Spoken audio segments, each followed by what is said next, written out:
Assalamualaikum warahmatullahi wabarakatuh. Setiap hari kita menginjaknya, setiap hari kita menganggapnya gulma. Padahal di balik bunga putih sekecil kancing baju ini tersimpan senyawa yang sudah digunakan sebagai obat batuk sejak ratusan tahun lalu. Selamat datang di channel Rizky Hermawan Official. Hari ini kita akan membedah tuntas bunga kenop putih liar atau Gomphrena celosioides yang tumbuh persis di depan rumah kita. Yang pertama, klasifikasi dan morfologi. Secara ilmiah, tumbuhan ini masuk ke dalam family Amarantaceae, satu keluarga dengan bayam. Ciri morfologinya cukup khas, batangnya merambat dan berbulu halus di seluruh permukaan. Daunnya berpasangan, berbentuk lancet dan juga berbulu. Bagian yang paling mencolok adalah bunganya. Bunga majemuk berbentuk bulat padat, berwarna putih dan terasa empuk seperti kapas ketika disentuh.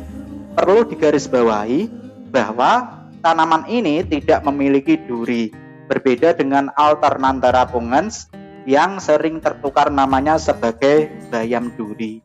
Yang kedua, habitat dan penyebaran. Bunga kenop putih liar itu merupakan tanaman pionir. Artinya ia adalah salah satu tanaman pertama yang mampu tumbuh di lahan kritis, tanah tandus, bahkan sela-sela beton. Daya adaptasinya sangat tinggi.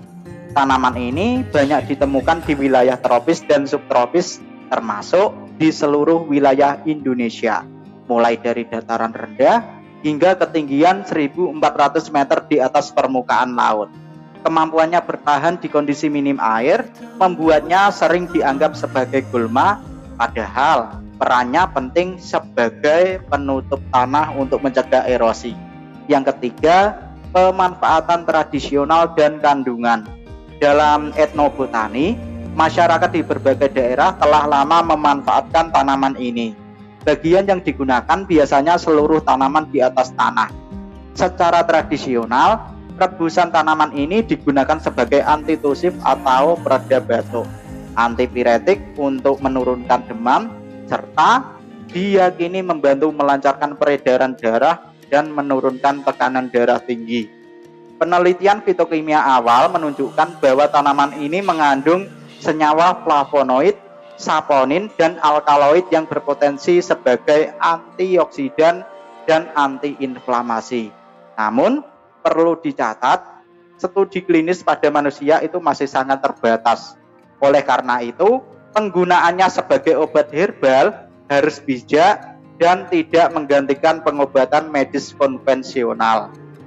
Jadi kesimpulannya, Gomphrena celosioides adalah contoh nyata bahwa kekayaan hayati di Indonesia tidak hanya di hutan lebat, tetapi juga di lingkungan sekitar kita.